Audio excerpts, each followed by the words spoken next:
হয়েছি।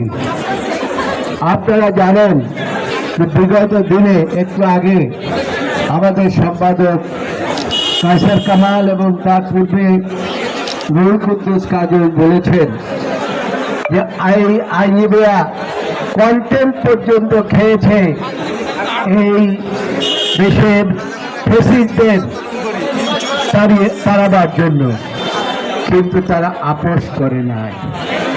কিন্তু অত্যন্ত দুঃখের বিষয় হচ্ছে যে কথাটি রুহুল কুদ্দুস কাজল বলেছে, আপিল বিভাগে আজকে আপনারা যে বসে আছেন তার সবকিছু এই আইনজীবী ফোরামের কর্মতৎপরতার ফলে। আপনাদের ভুলে গেলে চলবে না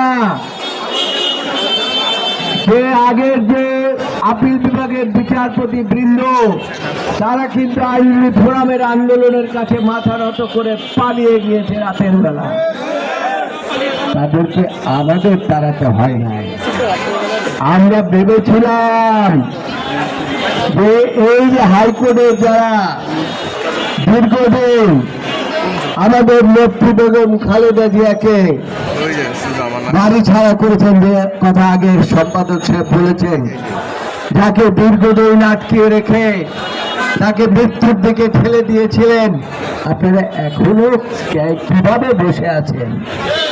আমরা তো চিন্তা করেছিলাম এই যে দোসররা যারা পালিয়েছে, দোসরা